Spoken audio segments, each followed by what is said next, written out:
s'égarer, se mit donc à dire, jamais nul ne lui en avait parlé. Apostolat Time, c'est une émission de Homocélé Voice consacrée au ministère de la foi. Apostolat Time, c'est la parole de Dieu par un oint de Dieu pour le peuple de Dieu. Apostolat Time, c'est le salut. C'est le salut. Bien-aimés en Christ, amis téléspectateurs de Homocélé Voice, voici encore devant aujourd'hui pour déceler un thème capital, un thème très spécial. Et le thème de la semaine est intitulé « À Dieu seul l'adoration et la louange ». À Dieu seul l'adoration et la louange. Nous allons prier et appeler Dieu afin qu'il nous dirige pour cet enseignement. Jéhovah, Jésus-Christ, Saint-Michel, Dieu descend, dispose-nous afin d'annoncer ta parole. Au nom puissant de Christ. Amen. Amen au Seigneur Jésus-Christ. Bien-aimés en Christ, il est question cette semaine de déceler ce thème ci-après. À Dieu seul la louange et l'adoration. À Dieu seul l'adoration et la louange. Comme nous le savons, le Dieu, c'est l'être suprême, créateur du ciel et de la terre. Celui qui a créé l'homme à son image, c'est lui. On parle de ce Dieu-là, Dieu grand D, Dieu suprême, tout-puissant, créateur du ciel et de la terre. Dieu qui a créé l'homme à son image, c'est de lui qu'on parle. Alors, le thème parle de l'adoration. Qu'est-ce que l'adoration? L'adoration, c'est le fait de rendre un culte à un Dieu. Le fait de rendre un culte à un Dieu. Et ici, ce Dieu, c'est le Dieu grand D, Dieu créateur du ciel et de la terre. Apocalypse chapitre 5, verset 8. Apocalypse chapitre 5, 8 à 9. Quand il eut pris le livre, les 4 êtres vivants et les 24 vieillards,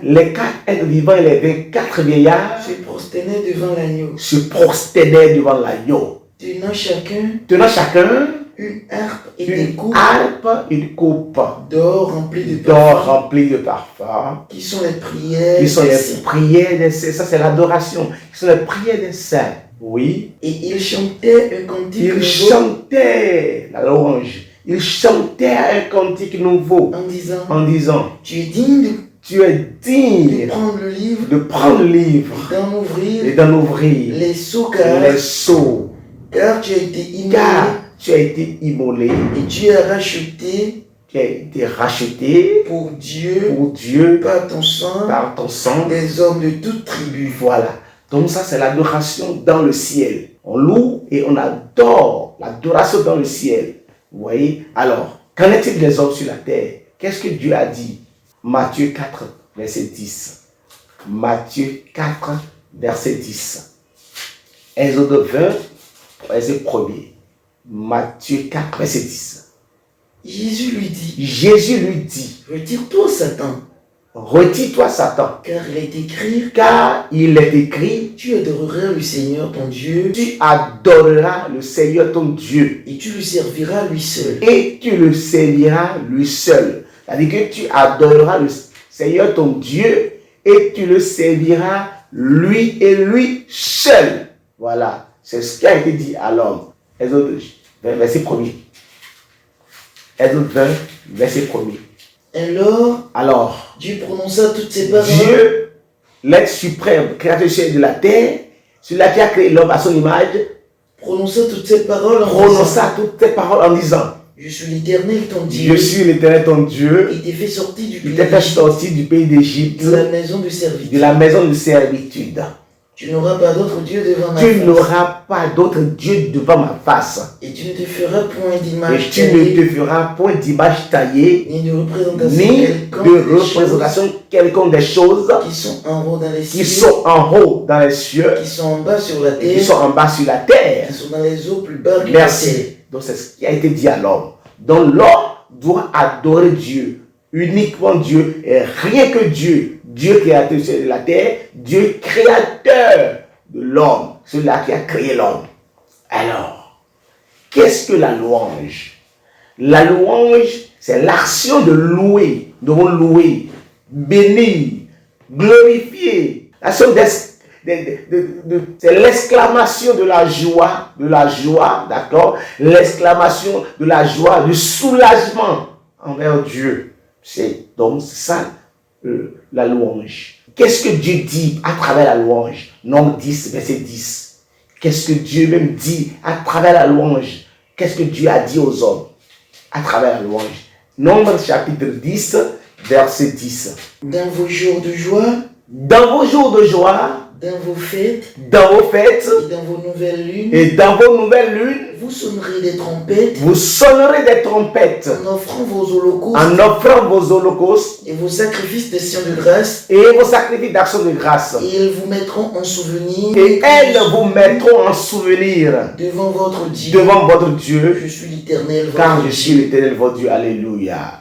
Donc c'est ce que Dieu a dit. Nous devons louer dans nos jours de joie. Alors, si tel est ainsi, pourquoi le louer et pourquoi l'adorer? La Bible déclare que Dieu siège dans les louanges. Pour trouver Dieu, il faut le louer, il faut l'adorer. Et pourquoi l'adorer? Parce qu'il nous fait des bienfaits, parce qu'il nous a créés à son image. Genèse chapitre 1, verset 27. Celui qui t'a créé, celui qui t'a formé, c'est lui qui a dit de le louer. Et nous devons le louer. Genèse chapitre 1, verset 27. Dieu créa l'homme à son image. Dieu créa l'homme à son image. Il le créa à l'image de Dieu. Et il le créa à l'image de Dieu. Il créa l'homme et la femme. Il créa l'homme et la femme. Alléluia. Alors, si Dieu créa l'homme à son image, nous devons le louer. Nous devons le glorifier, nous devons l'exalter, puisque c'est lui qui nous a créés. Et quand nous nous réveillons tous les jours, nous devons louer Dieu, puisqu'il nous a renouvelé le souffle de vie. Nous devons lui être reconnaissants de nous avoir renouvelé le souffle de vie. Et quand il nous fait des prodiges, nous devons le louer. Et qui doit le louer? Est-ce les morts ou les vivants? Alors, Psaume 88, verset 11, nous le dira. Psaume 88, verset 11 à 12. Est-ce pour les morts que tu fais des miracles? Pour les morts que tu fais des miracles? Les morts se lèvent-ils? Est-ce que les morts peuvent se lever pour louer Dieu? Parle-t-on de ta bonté? Est-ce qu'on peut parler de la bonté de Dieu dans les sépulcres? De ta fidélité dans Est-ce qu'on peut parler de la fidélité de Dieu dans la Bible? Les prodiges sont-ils connus dans les ténèbres? Est-ce que les prodiges, les miracles que Dieu opère sont connus dans les ténèbres? Et ta justice dans la terre de l'oubli? Merci. Alors, qui peut louer? Cela dit, la Bible dit que les vivants, c'est toi qui me regardes qui peut louer Dieu. C'est toi qui es en vie qui peut louer Dieu. C'est toi que Dieu a sauvé qui peut louer Dieu. C'est toi que Dieu a fait des miracles. C'est toi qui peux louer Dieu. C'est toi à qui Dieu a renouvelé le souffle de vie. C'est toi qui peux louer Dieu, qui peut l'adorer en guise de reconnaissance. Ah oui. Tu le loues pour qu'il renouvelle sa bonté sur toi. C'est ainsi les enfants d'Israël, Exode 15, lorsque Dieu a délivré à main forte et à bras étendus les enfants d'Israël de la maison de servitude, de la main de Pharaon. Qu'est-ce que les enfants d'Israël ont fait? Ça, ils ont loué Dieu, ils ont été reconnaissants envers Dieu. Exode chapitre 15, verset 1er. Alors Moïse et les enfants d'Israël chantaient ce cantique. Ils ont chanté à Dieu parce que Dieu les a délivrés de la main de l'ennemi. Oui. Et dire. Je chanterai à l'Éternel. Car il a fait éclater sa gloire. Il a précipité dans la mer le cheval et ses cavaliers. L'Éternel est ma force. Alléluia. Il est notre force, nous devons le louer. Il est notre force, nous devons le proclamer. Il est le sujet de nos louanges. Donc ainsi, merci, les enfants d'Israël ont loué l'Éternel. C'est très important. Alors, quels sont les bienfaits de la louange? Est-ce que nous allons nous contenter des miracles pour louer? Ou est-ce que lorsque nous louons Dieu, ça peut susciter d'autres choses? Est-ce qu'il y a des réactions? Est-ce qu'il y a des avantages dans la louange pour Dieu? C'est la question. Parce que Dieu, si j'aime dans les louanges, est-ce que lorsque nous louons Dieu, est-ce qu'il y a des avantages pour nous? Ça nous rappelle les murailles de Jéricho. qui sont tombés parce que Dieu a dit aux enfants d'Israël, sonnez des trompettes et criez, faites 7 fois le tour, le 7e jour, j'agirai moi-même. Josué chapitre 6, verset 20. Et le peuple poussa des cris. Et le peuple poussa des cris. Les sacrificateurs sonnaient des trompettes. Les sacrificateurs sonnaient des trompettes. Lorsque le peuple entendit le son Lorsque le peuple entendit le son de la trompette, il poussa de grands cris. Il poussa de grands cris. Et la muraille s'écroula. Alléluia. Et la muraille s'écroula. Parce que Dieu siège dans les louanges. Dieu même passe par sa force, par son bras étendu, a poussé la muraille. Oui, c'est les avantages qu'il y a dans la louange. Quand on loue Dieu, il descend lui-même. Et il débarrasse devant vous tout ce qui est obstacle, tout ce qui est handicap, tout ce qui ne glorifie pas son nom. Et il débarrasse tout ça là. Il te donne la joie au cœur. C'est ce qu'il a fait à Paul et à Silas. Dans Actes chapitre 16, verset 25, 26. Oui, allez-y. Actes chapitre 16, verset 26. Vers le milieu de la nuit. Vers le milieu de la nuit, puisque Paul et Silas étaient en train de parler, d'annoncer la nouvelle, de parler de Jésus-Christ. On leur a dit non, vous ne devez pas parler. Mais comme ils continuaient, on les a fouettés de vierges et on les a mis en prison. Et au milieu de la nuit, Paul et Silas priaient et chantaient les louanges de Dieu. Ils glorifiaient Dieu. Oui. Et les prisonniers les entendaient. Et tout à coup, il se fit un grand tremblement de terre. Parce que Dieu siège au milieu des louanges. Psaume chapitre 22, verset 3. Quand on loue Dieu, il descend, il se manifeste. Mon Dieu. Je crie le jour. Et tu ne réponds pas. La nuit. Je n'ai point de repos. Pourtant, tu es le Saint. Et tu sièges au milieu des louanges d'Israël. Alléluia. Alors, reprenons maintenant Acte 16. Oui, on était dans le verset 26-27. Lorsque on dit, il y a le tremblement. Tout à coup, il se fit un grand tremblement de terre. En sorte que ça, c'est le Dieu qui est venu, Dieu suprême, créateur de la terre, qui est descendu parce qu'il siège au milieu de louanges. Oui. En sorte que les fondements de la prison furent ébranlés au même instant. Toutes les portes s'ouvrirent. Et les liens de tous les prisonniers se rompent. Alléluia. Ils ont eu la délivrance. C'est ça. Dans la louange, nous avons la délivrance dans la louange. Nous avons la victoire dans la louange. Nous avons le rehaussement dans la louange. Nous avons la rehausse dans la louange. Alléluia. C'est les bienfaits, les avantages, d'accord, qui sont dans la louange de Dieu, puisqu'il siège au milieu des louanges. Alors, est-ce qu'on peut glorifier un homme? Est-ce qu'on peut louer un homme à part Dieu? Est-ce qu'on peut louer un homme? Puisque le terme nous précise que à Dieu seul la louange, à Dieu seul l'adoration. Je demande, est-ce qu'on peut louer un homme? Alors dans Acte 12, verset 21, 22, 23. Un jour fixé, Hérode revêtu de ses habits royaux. Hérode revêtu de ses habits royaux. Est assis sur son trône. Oui. Les haranga publiquement. Et les haranga publiquement. Il donne des remontrances. Il sermonnait les gens publiquement. Le peuple s'écria. Alors, par une peur et par crainte, le peuple s'écria. Voix d'un Dieu. Un nom d'un homme. Donc ils ont substitué Hérode à Dieu. Ils ont pris Hérode pour Dieu en même temps. Alors, au même instant, un ange du Seigneur le frappa. Dieu a dit qu'il ne laissera pas sa gloire à un homme. Ésaïe 48, verset 2.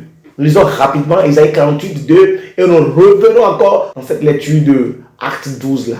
Alors, Ésaïe 42, verset 8. Dieu nous a dit qu'il ne laissera pas sa gloire à une nation. Il ne son honneur à quelqu'un d'autre, à une autre personne. Alors oui, Ésaïe 42, verset 8. Je suis l'Éternel. C'est là mon nom. Et je ne donnerai pas Je ne donnerai pas ma gloire à un autre. Qui es-tu pour prendre la gloire qui nous souvienne? Nous n'aurons pas aller dans les trucs de Lucifer. Allez-y d'abord, oui, allez-y. Et non mon honneur aux idoles, ni à quelqu'un. Alors, ce Dieu a réagi, oui. Un ange du Seigneur le frappa. Il a frappé Hérode en même temps. Parce qu'il n'avait pas donné gloire à Dieu. N'avait pas donné gloire à Dieu. Et il expira rongé de verre à l'instant. C'est de ça qu'il s'agit. Aujourd'hui, quand nous voyons les chantres de Dieu, quand nous voyons les maîtres de cœur, quand nous voyons les choristes chanter, louer un homme, sans le savoir. Nous le faisons sans le savoir. Et ceci, c'est quoi? À cause de l'argent. Oh Dieu, aie pitié. Que Dieu nous pardonne. Mais il faut que nous sachions qu'on ne peut jamais louer quelqu'un. On ne peut jamais louer un être. On ne peut jamais donner la gloire à un autre à part Dieu. On ne peut jamais louer un homme. On le fait sans le savoir. Que ces choristes, aujourd'hui, changent de comportement. Qu'ils se reprennent pour savoir que ça, c'est la mort. On ne loue pas quelqu'un.